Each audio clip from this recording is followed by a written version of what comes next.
ये वो तस्वीर जिसका हम जिक्र कर रहे थे, प्रधानमंत्री नरेंद्र मोदी की ये जो हाई लेवल जो मीटिंग, प्रधानमंत्री उच्च स्तरीय बैठक प्रधानमंत्री की तरफ से ली गई है मोरबी हादसे को लेकर।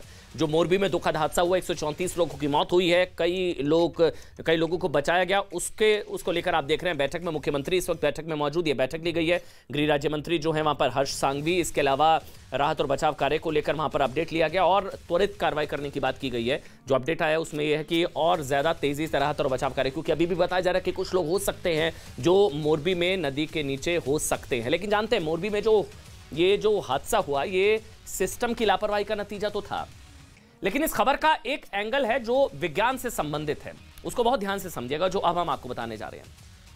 आपने बात कई बार सुनी होगी कि जब सैनिकों की कोई टुकड़ी एक लय में मार्च करते हुए, यानी कि कदमताल करते हुए, एक लय में कदमताल करते हुए किसी ब्रिज के पास पहुंचती है तो सैनिक एक लय में मार्च करना बंद कर देते हैं। ये हो सकता है आपको ना पता हो, लेकिन ये फैक्ट है। जब सैनिक कदमताल करते हुए, एक साथ मार्च करते हुए, सिंक्रोनाइज तरीके से कदमताल करते हुए जैसे ही ब्रिज के पास सेना की टुकड़ी पहुंचती है तो सैनिक एक लय में मार्च करना बंद कर देते हैं। ये फैक्ट है। सामान्य गति से चलने लग जाते हैं, जो मार्च किया जाता है उसको एकदम से रोक दिया जाता है पुल पर जब वो होते हैं। दरअसल ऐसा इसलिए होता है क्योंकि जब सैनिक कदमताल करते हैं ना तो ब्रिज भी उसी ताल के साथ हिलने लगता है, यानी कि सैनिकों के कदम की फ्रीक्वेंसी के हिसाब से, इसको समझिएगा, सैनिकों के कदमों की फ्रीक्वेंसी के हिसाब से किसी भी फिजिकल ऑब्जेक्ट यानी कि भौतिक वस्तु की अपनी एक वाइब्रेटिंग फ्रीक्वेंसी होती है। अगर उस वस्तु पर उतनी ही वाइब्रेटिंग फ्रीक्वेंसी से वार किया जाए, उतनी ही वाइब्रेटिंग फ्रीक्वेंसी से, तो फ्रीक्वेंसी डबल हो जाती है और उस वस्तु के टूटने का खतरा हो जाता है। यह फैक्ट है। सेना के जवान जब कदमताल करते हुए आगे बढ़ते हैं, पुल आता है तो वो कदमताल करते हुए सिंक्रोनाइज तरीके से नहीं जाते। इसे विज्ञान की भाषा में, ये साइंस है, इसे विज्ञान की भाषा में मैकेनिकल रेजोनेंस कहते हैं। Mechanical resonance. इसलिए जब सैनिक किसी भी ब्रिज से गुजरते हैं, इसको गौर करिएगा अब आप, सैनिक किसी भी ब्रिज से गुजरते हैं तो उन्हें कदमताल रोकने के लिए कह दिया जाता है। इसका एक एग्जांपल आपको देते हैं तब आपको और अच्छे तरीके से समझ में आएगा। 1831 में इंग्लैंड का ब्रॉटन सस्पेंशन ब्रिज इसी वजह से टूट गया था। कई सैनिकों की मौत हो गई थी। आपको बता दें इस साल 2000 में, इसी तरह साल 2000 में लंदन में मिलेनियल ब्रिज का उद्घाटन हुआ। पहले ही दिन इस ब्रिज पर लाखों लोग पहुंच गए। इन लोगों की चाल की फ्रीक्वेंसी ब्रिज की नेचुरल फ्रीक्वेंसी से मैच खाने लगी। पहले ही दिन, उद्घाटन के दिन, ये जिसका मैं एग्जांपल आपको दे रहा हूं, ये मिलेनियल ब्रिज, लंदन में मिलेनियल ब्रिज 2000 सन 2000 में पहले ही दिन हुआ ये कि जिन लोगों की चाल की फ्रीक्वेंसी ब्रिज की नेचुरल फ्रीक्वेंसी से मैच खाने लगी और ब्रिज जोर जोर से हिलने लगा। गुजरात के मोरबी में जो हुआ उसे लेकर भी कुछ लोग ये डाउट कर रहे हैं। कुछ लोग इस ब्रिज पर खड़े होकर जोर जोर से हिला रहे थे और जब फ्रीक्वेंसी पुल की नेचुरल फ्रीक्वेंसी से मेल खाई तो पुल अपना भार नहीं संभाल पाया संभवतः और टूट गया। कुछ लोग ये थ्योरी भी दे रहे हैं। मोरबी की घटना में भौतिक विज्ञान का कोई रोल था या नहीं था ये तो हम नहीं कह सकते हैं, हमें नहीं पता। लेकिन हम इतना जरूर कह सकते हैं कि कई बार विज्ञान को समझकर भी ऐसे हादसों को टाला जा सकता है।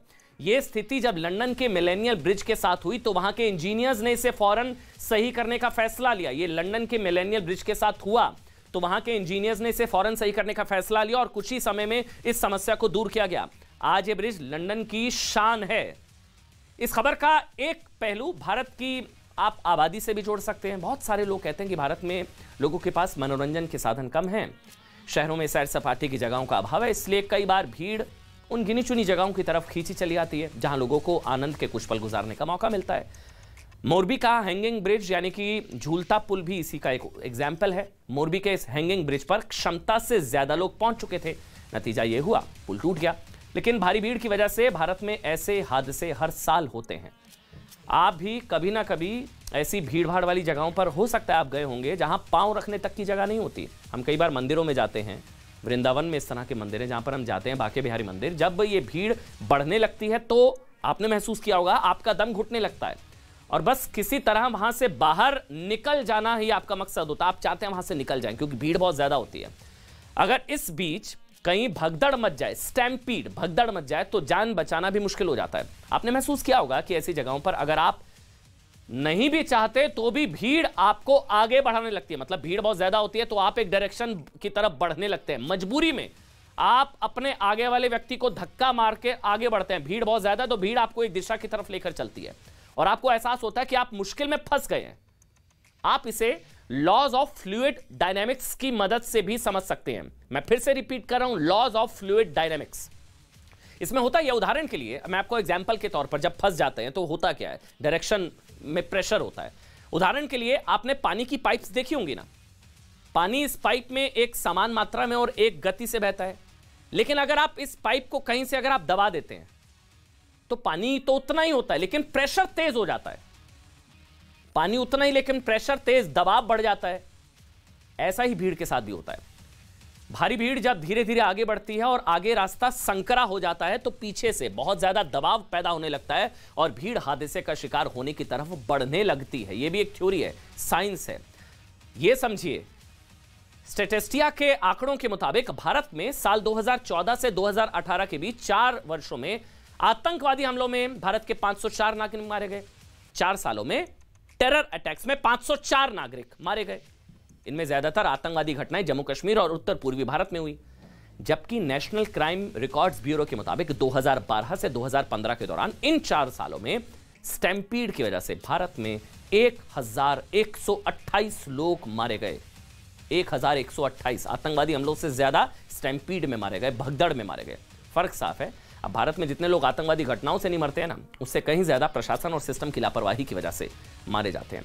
अब आपके लिए एक और चीज बहुत जरूरी है, आज ये जानकारी आपके लिए होना बहुत जरूरी है। देखिए, अब बात मोरबी के उस पुल के इतिहास की भी करते हैं। ये कोई आम पुल नहीं था, इसके बारे में भी समझिए।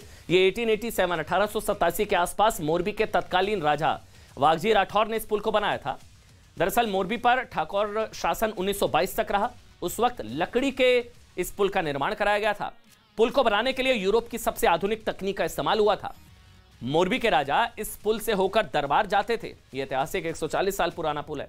यह पुल दरबारगढ़ पैलेस और नजरबाग पैलेस को जोड़ता था। इस पुल के जरिए ही राजा वहां तक जाते थे।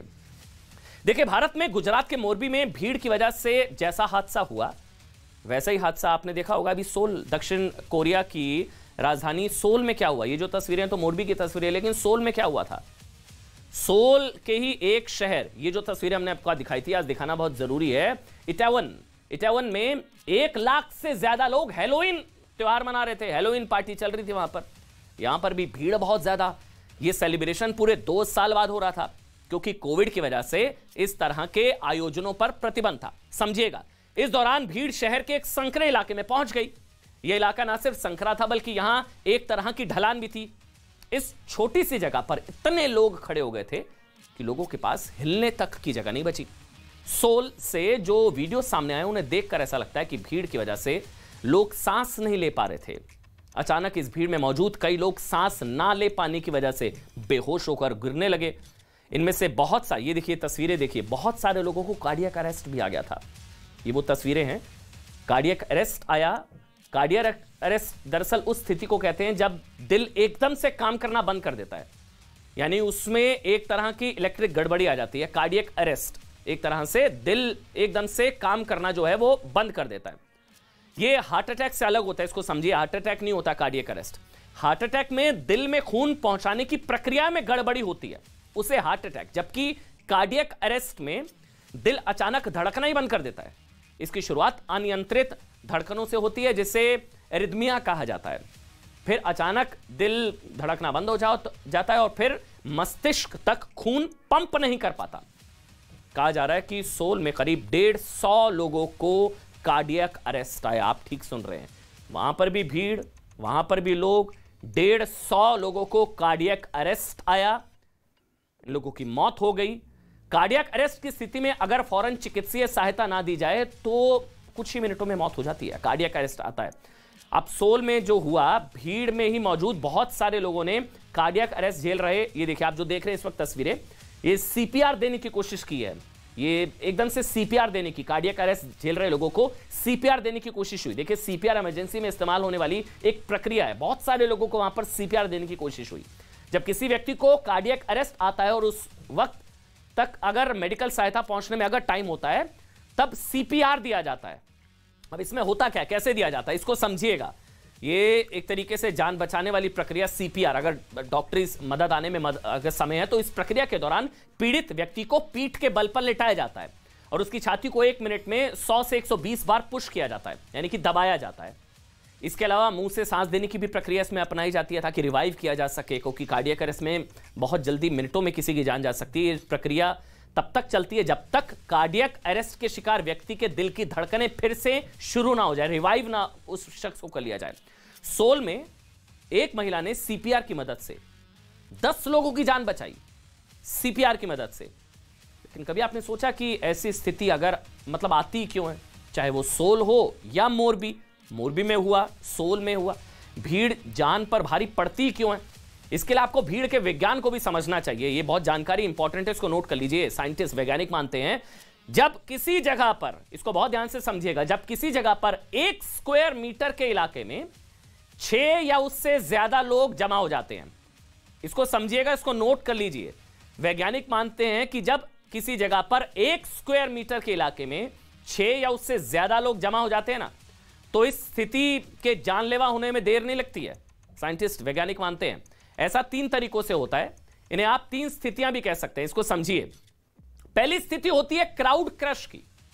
यही वो स्थिति होती है जब 1 स्क्वायर मीटर की जगह पर 6 या उससे ज्यादा लोग जमा हो जाते हैं। जब 1 स्क्वायर मीटर की जगह पर 6 या उससे ज्यादा लोग जमा हो जाते हैं तो लोग अपना मतलब शरीर अपनी मर्जी से घुमा नहीं पाते, लोग अपने हाथ पैर मूव नहीं कर पाते, मतलब उठा नहीं पाते। जैसे जैसे भीड़ बढ़ती है हर तरफ से दबाव बढ़ना शुरू हो जाता है। जो मैंने आपको एग्जांपल दिया, आपके फेफड़े भी अपनी पूरी क्षमता के साथ फूल नहीं पाते हैं, यानी कि आपको सांस लेने में प्रॉब्लम होने लगती है। और सांस आना बंद हो जाए तो दम घुटने की वजह से लोग बेहोश हो जाते हैं। दिमाग, फेफड़ों और दिल तक ऑक्सीजन ना पहुंचने की वजह से कार्डियक अरेस्ट तक की स्थिति आ जाती है, लोगों की जान चली जाती है। भीड़ से पैदा होने वाली, ये मैंने फर्स्ट सिचुएशन आपको बताई, भीड़ से पैदा होने वाली दूसरी स्थिति जानलेवा, मतलब दूसरी जानलेवा स्थिति को कहते हैं progressive crowd collapse. Progressive crowd collapse, इसे ऐसे समझिए कि एक छोटी सी जगह पर बहुत सारे लोग एक दूसरे से एकदम चिपक कर खड़े हैं। जैसे कोई कॉन्क्लेव है, कोई रॉक कॉन्सर्ट चल रहा है, सारे लोग एकदम से चिपक कर खड़े हैं। अचानक इनमें से कोई एक व्यक्ति पहली वाली स्थिति की वजह से अगर बेहोश होकर गिर जाता है, इस व्यक्ति के गिरते ही भीड़ में रिक्त स्थान पैदा हो जाता है, यानी कि खाली जगह बन जाती है। और जो व्यक्ति मतलब गिरने वाले से चिपक कर खड़ा था वो भी खुद को संभाल नहीं पाता और फिर वो भी गिर जाता है। और ये सिलसिला ऐसे ही चलता रहता है, ठीक वैसे ही जैसे मतलब आपने ताश की गड्डी होती है ना, एक पत्ता निकालने पर ताश की पूरी गड्डी गिर जाती है। इसे कहा जाता है प्रोग्रेसिव क्राउड कोलैप्स, दूसरी सिचुएशन। तीसरी स्थिति होती है भगदड़ की, जिसे अंग्रेजी में स्टैम्पीड कहा जाता है। इसमें होता है कि भीड़ के बीच अचानक इस प्रकार की सूचना फैलती है, कोई रूमर हो कुछ, जिससे भीड़ बेचैन हो जाती है। और वैसे ये बताया जा रहा है सोल में भी ऐसा ही कोई रूमर था, कुछ खबर आई थी अचानक से, जिससे भीड़ बेचैन हो जाती है और लोग किसी भी दिशा में भागने लगते हैं। इसे स्टैम्पीड कहते हैं, भगदड़। इस दौरान बहुत सारे लोग, खासकर बच्चे और महिलाएं जो खुद को संभाल नहीं पाते हैं, वो नीचे गिर जाते हैं और बेतहाशा भीड़ उन्हें कुचलती हुई आगे बढ़ने लगती है। इसे स्टैम्पीड। इससे नीचे गिरे लोगों को गंभीर चोट लग जाती है और लोगों की मौत भी हो जाती है। एक आंकड़ा समझिएगा, भारत में हर साल 4000 से ज्यादा ऐसे आयोजन होते हैं जिनमें कम से कम 1 लाख लोगों की मतलब भीड़ होती है। 1 लाख लोगों की, 4000 इस तरह के आयोजन जहां 1 लाख लोगों की भीड़ होती है और ऐसे हादसे हो जाते हैं। लेकिन ऐसे हादसों को विज्ञान की मदद से रोका भी जा सकता है, वो भी समझिए सॉल्यूशन।